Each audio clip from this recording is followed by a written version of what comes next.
Welcome to the Grow Down on Soil Health, the podcast where we dig deep into sustainable farming practices that can enhance your land and your bottom line. I'm your host, Dr. Ben West, Executive Director of Farmers for Soil Health, a program dedicated to improving soil health practices like planting cover crops. Today we have a member of DTN, the technology arm of the Farmers for Soil Health team, here to walk us through the measurement, verification, and reporting, MRV, the MRV platform and remote sensing work, and how they allow programs like Farmers for Soil Health to scale verification and support growth for all involved. So Blake, welcome. You and I have gotten to know each other pretty well the past 3 or 4 years. Working as part of this team. It's been a real pleasure working with you. Let's start talking a little bit about your company. A lot of people have heard of the company DTN, but you're not just an ag company. Y'all do lots of different things. Tell us a little bit about what DTN is and what work you do kind of across your company. Yes, so DTN is a global company, mostly focused in ag, weather, and energy. Most of the listeners probably know DTN for the old satellite boxes that they had in their family shop or down at the gas station or the university. And then over time, we've developed into more of the digital space. Really a big focus in weather right now on energy and safety for certain events like concerts, the PGA, big focus there. And then our energy business is really taking off as well.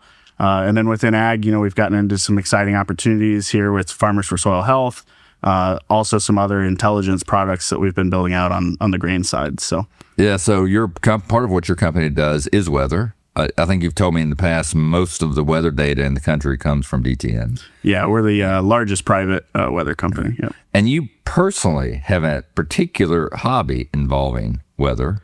You're a storm chaser. Yeah, it's kind of interesting. Fascinating. I work at DTN in agriculture, but have the passion for weather also. So it's kind of interesting. I don't work on the weather side of DTN. But so you are literally a storm chaser as a hobby. Yep. So it's a fascinating hobby to me. I know nothing about it. So how does this work? So where do you live? I'm based out of Oklahoma City, so it's in very Tornado Valley, Tornado Alley there. Okay, so you live in Oklahoma. Storm front's coming. There's a storm coming in 2 or 3 days. Tell me how this works. What happens? Yeah, so there's several longer range models, so you can look at different predictions essentially, and then you start to sense some patterns in the environment, and you can kind of tell that about 5 to 7 days out. And then within 48 hours, we start to get a much clearer picture of where the storms are actually going to form, how the environment's going to shape up in terms of temperature and moisture and wind direction and all of that.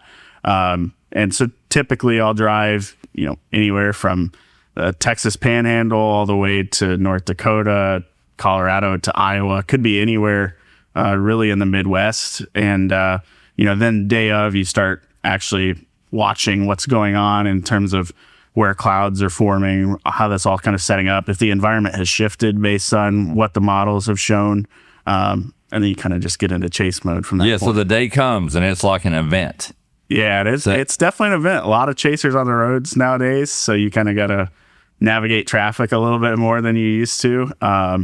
But yeah, So do you do it by yourself? Do you have a team? You have other people that go with you? Yeah, I mostly do it by myself. I have several friends that also storm chase, so inevitably we're usually on the same storm or within a couple miles of one another. So we meet up a lot at gas stations before the chases or, during when we're actually filming. So how far will you go personally? How far will you go to chase a storm? It depends a little bit on the setup. Obviously, I have a hard time driving to like North Dakota for 1 day or something like that. But a lot of times you'll get 3 or 4 days of storms in a row in a general vicinity. So furthest I've gone is North Dakota. Last year, drove to Bismarck, and it paid off. I had the 2 best days in a row that I've ever had chasing. But I was going to ask you to tell me about your best day. What's your best day storm chasing? Yeah, my best day storm chasing was probably in 2024. Started near Lincoln, Nebraska. Several tornadoes crossed the interstate there. Went into a lot of my coworkers actually were about a mile away from the Elkhorn tornado that day. So I had some concern for them. And then once that passed, we went into Iowa and we ended up getting over 12 tornadoes that day. So wow, definitely what you would call an outbreak. Wow. It's an amazing hobby that seems to have just exploded recently. Just a few weeks ago, I was helping someone drive across country. We were doing a cross-country road trip, and we were coming into Kansas City, and we were riding a weather front. We've been kind of following this weather front, but as it got closer and closer to the east, it intensified. And so there was a big storm cell ahead of us. And all of a sudden, there were storm chasers everywhere. And we turned on the YouTube channel, Ryan Hall, and there were tornadoes all around us. And there were storms. I bet we saw 20 storm chasers that day. Yeah. They came out of the woodwork. The whole streaming, everything being on YouTube and social media now, it's a blessing and a curse. It's really nice when you're storm chasing and there's maybe, sometimes there's 2 or 3 different targets and you have to choose which one you want to go to. Yeah. Back in the old days, you didn't know what happened at those other targets. So if you saw something, you were really happy. Nowadays, you may see something, but it's the 3rd or 4th best thing that day. Right. So you instantly get to see what other people saw, and it can, kind of give you a little bit of FOMO or like, I wish I would have been on that target instead. Well, we weren't chasing storms. We were just trying to get through them without replaying a scene from the old movie Twister. But it was awesome. I was driving, and she was in the passenger seat, and she had Ryan Hall up, and she was following all these storm chasers. She knew where every tornado was, and we were able to just go right through it relatively unscathed. Yeah, that is the one thing is the advanced warning and just the amount of people that watch that are staying safe and keeping their families safe. That is the one good thing that's really come out of it. So yeah, it's amazing. It's really cool. Maybe I can go with you sometime. Yeah, for sure. I'd love to do that. Come along. So let's talk about your work at DTN. You do lots of things for DTN and for the Farmers for Soil Health program, but one of the really important pieces of our work is our MRV platform, and you lead all of that work for DTN. So I'm sure farmers have heard, I know they've all heard MRV. Some of them may not even know what it means. Walk us through MRV. What is it? How does it work? And then we'll get into some of the technology behind it. Yeah, so MRV is measuring, reporting, and verification. So just it sounds a lot more daunting than it really is. And what we're particularly talking about is remote sensing. So that's another term that can kind of be used interchangeably, at least as a part of that measuring, reporting, and verification. So what we do is use a lot of satellite information to kind of arrive at an output. So with our kind of setup, we are not requiring people to drive to every single field to verify something. We're not requiring a boots on the ground campaign. Obviously, a program like Farmers for Soil Health, $4 gas and driving across states is one, not sustainable, and 2, it's not efficient or economical.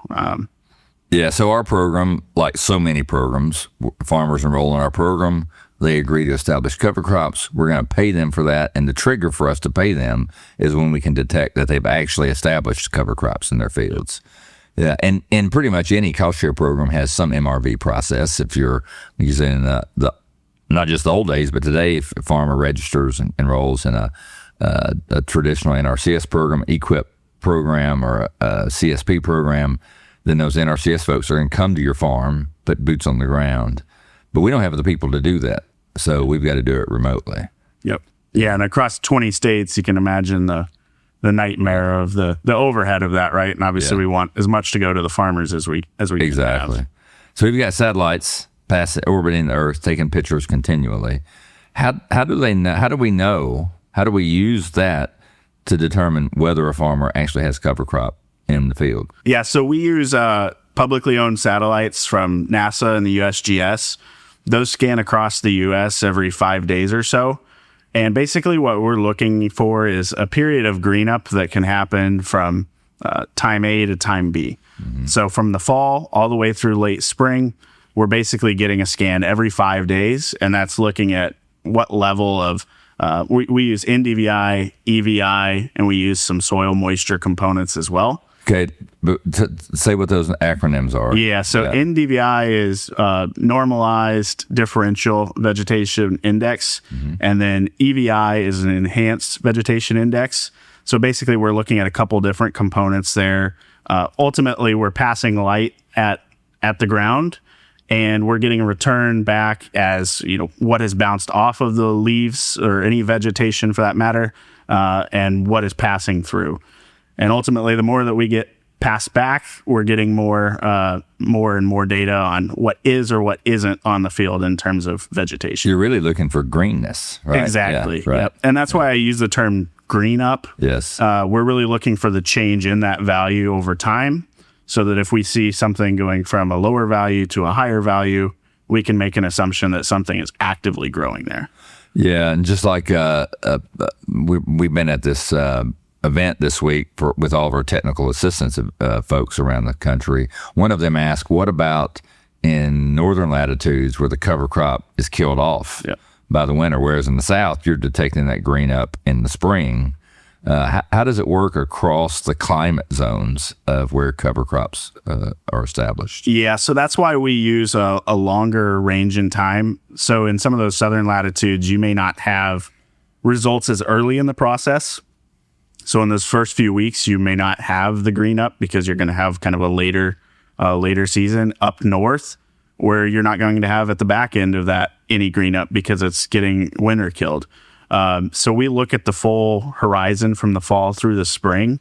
And what we do is for those different latitudes, we can take the max score that it would have had at any given point. So if that max score happens in November in one area and it happens in January or February in another area, we're able to capture both of those independently of one another. So pretty high-tech stuff. And I want to dig into some more details about exactly how it works, how it could change agriculture and MRV across lots of different programs in the future. But before we dig into that, let's talk about Farmers for Soil Health. It's a program created in partnership with the Soy Checkoff, the Port Checkoff, and the National Corn Growers Association.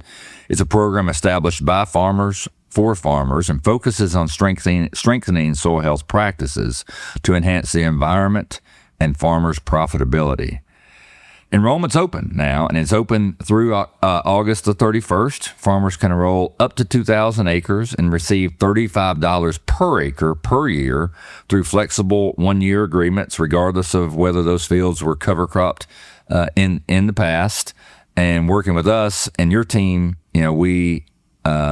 we hope to offer a program and are offering a program that offers some significant financial incentives, but is really, really easy for the farmer. And part of what makes it easy is our MRV platform.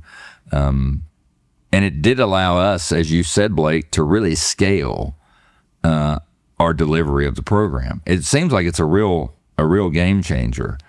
And I'm assuming, so you're taking these pictures throughout the fall, winter, and spring, and I'm assuming you don't have technicians sitting there looking at every photo. I'm assuming you've got AI, you've got other technology doing most of the analysis for you. Yep. Yeah. Yeah, so we have models that will run essentially every time we get a scan. So you can imagine across that 4 or 5 month period of time, every 5 days that you've got something coming in. Yes, obviously across the entire U.S., we don't have the ability to sit there and look at every single scan and identify fields, right? So what we do is we take all of the field boundaries that farmers are enrolling in the program, and then we run that against the MRV data that we've captured. So preemptively, we capture data for everything across the U.S., and then what we do is we compare that with the field boundaries that are enrolled in our program, and we look to see, was there a meaningful change in those indexes that we're looking at? If there was, that's when we feel confident that there was cover crop planted and we can pass that field. If we never get that across the entire span, that's when it would be flagged as failed or needing some secondary verification. So we do still have boots on the ground to verify and make sure that this model can be trusted, but it really reduces some of the burden that goes into that. Yeah, and so you're right. Sometimes it does fail to detect when there's cover crop in the field. Talk about that a little bit. What would, first of all, how accurate is it? And secondly, if it doesn't verify, what could be the cause for that? Yeah. And how do we follow up with that as a program? Yeah. So in terms of being accurate, it's really good at detecting any level of green in the field. The one thing to kind of call out is almost every field is going to have a little bit of something growing at it at any given time. So as we look at, in the fall, if you have a warm fall, a lot of volunteer corn, at least where I'm originally from in the Midwest, it's pretty common. You can get some winter annual weeds that will grow across the field, especially in a lot of, no-till environments like we work in.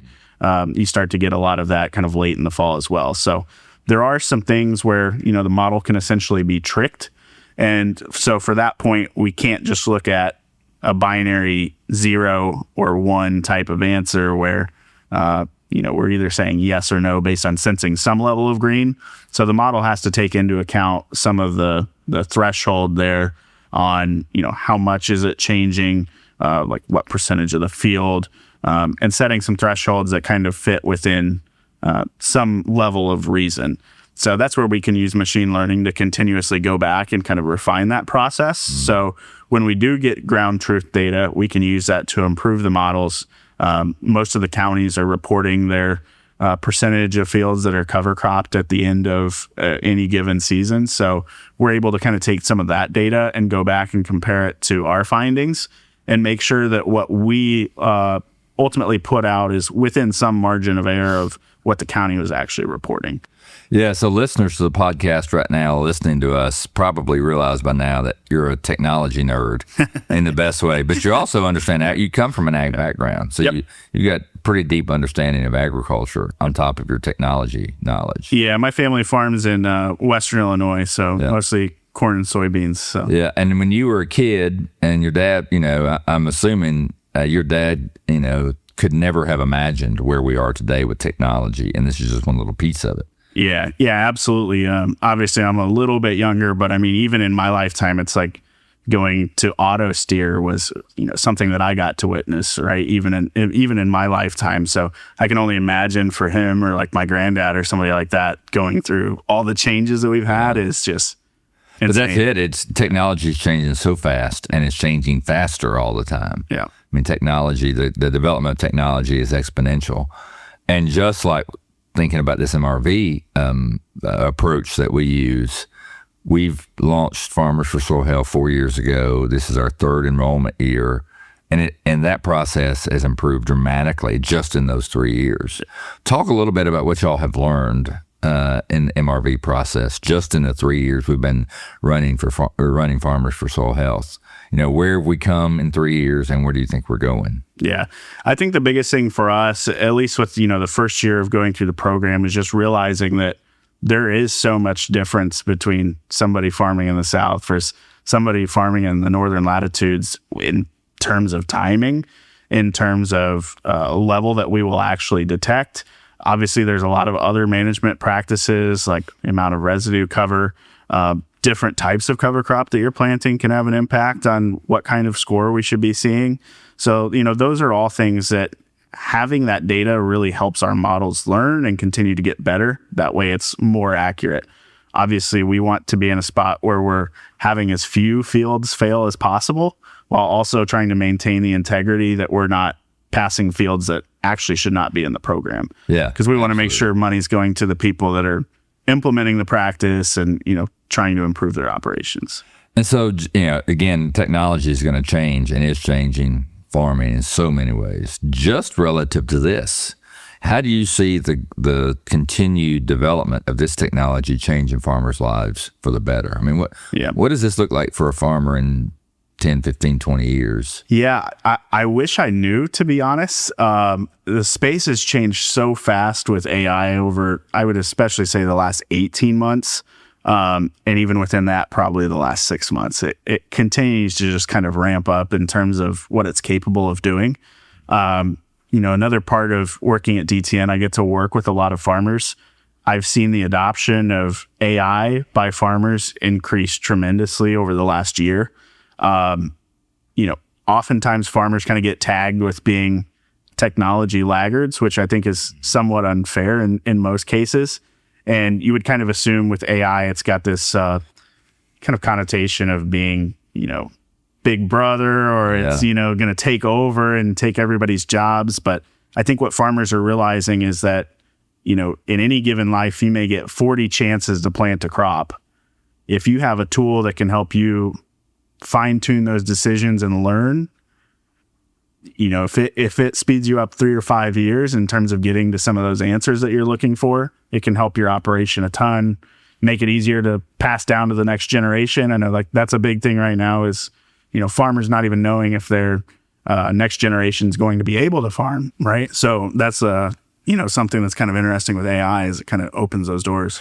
It is amazing. About 3 years ago or so, I just saw a lecture online on YouTube by a speaker, and he made a very compelling case that any company, any industry that does not jump on the AI bandwagon very quickly will quickly be left behind. You just won't be able to compete. And so in my small consulting business, I started using AI. I use it every day now. And they're exactly right. I couldn't imagine not having the tool now, just in 3 years, and to see where it's going. Where do you think AI has the greatest opportunities to really change how farmers farm? Yeah, there's a lot of applications for it. One thing that I've noticed, being in the tech space, we're always trying to solve problems for farmers. And I think we've gotten a bad rap in general in ag tech of building something that's cool or, sounds nice, but doesn't really solve a problem. And farmers are now going out and they're able to solve their own problem immediately with AI, right? Obviously, there's some, data quality concerns, right? Like what you're putting into AI has to be of good quality. Otherwise, you're not going to get a good result back. But I think that's another application here for this remote sensing data is, it's publicly available data. Farmers can be using this to help them make better decisions on their actual cash crops as well. Monitoring how things like participating in our programs may be impacting the output on their cash crops, looking at different management practices. Really, the amount of data that you can get now and the ability to use AI to kind of compare it and sort for those insights. You don't have to be a data scientist anymore to be able to, actually find something from good data. Yeah, absolutely. And it occurred to me recently, we started using precision agriculture pretty robustly, Blake, 15, 20 years ago? Yep. Collecting lots of data, yield data, soil quality data, lots of data. But most farmers I know are not really using the data as much as they could to make better management decisions. And it's been because we didn't have the capacity to analyze the data because it's a lot. But like now, all of a sudden, it seems like we're on the cusp of both, of being able to collect a lot of data about what's going on in the field, and with AI, actually use the data to make better decisions. Yeah, a lot of people, I would say, especially 10 years ago, were wondering, why am I going to this effort of collecting this data and doing it the right way? Because we're not using it. Exactly. Yeah. We're not using it. We can look at it in the fall and cool, we have some yield data. It's all pretty maps. That's what I was saying. For a long time, it's just like, hey, we can make these maps. Yeah. Nobody really was using it. Those farmers, though, that took that extra effort they're reaping the rewards now, right? Because they're able to do something with all that information. Yeah, absolutely. So, Blake, so much technology is here today and coming. And in your role at DTN with Farmers for Soil Health, you're interacting with a lot of farmers who are having issues because of your role in MRV. What would you tell the farmers who are out there right now thinking about cover crops, thinking about perhaps enrolling in Farmers for Soil Health, but haven't decided yet? What would you tell them? Because you sit in an unusual seat compared to most of us working in the program. Yeah. I would say we've seen so many success stories. It's not always going to be a success story if you just start without learning about it a little bit first. So I wouldn't push anybody to just jump in both feet. But I think finding somebody that is implementing these practices, finding some peer networks that you can reach out to. Obviously, we have so many wonderful farmers that we've gotten to talk to that have explained to us, how things have worked for them. And I would say, just start small. Even if you don't have access to that, it's not going to hurt you to find a small piece of land on your farm that you can test some things out. If it doesn't go well, that's fine. But if it goes well, it's something you can start implementing across your operation, right? And I think you should always be trying to learn and experiment a little bit. Maybe it doesn't have to be on your whole farm, but you've got to start somewhere.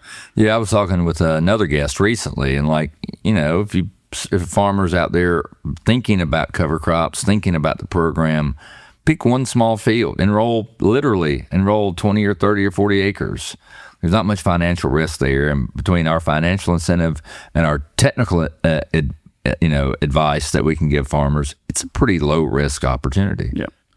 Yeah, and I know we've talked to a lot of farmers that have livestock where, worst case scenario, you have some good vegetation for them to graze in the winter. Your risk is really low in some of those situations. Well, Blake, I've been really looking forward to this podcast because I was really interested in digging into some of the technology behind Farmers for Soil Health. Really enjoyed talking about storm chasing, and just appreciate all that you are doing and have done to help us launch this program and make sure that we're paying farmers for the cover crops that they put in the field through good measurement. Yeah, no, I've loved being part of the program and getting to see some of the success stories. So let me know when you're in OKC and we'll go storm chasing. I would love to do that. Do you have a wrap on your vehicle? Do you have like lights? I don't. I should get one though. Yeah, you should get one. You could put cover crops all over your vehicle. I'll get a FSH wrap on there. Yeah, you should. Well, again, Blake, thanks for joining us.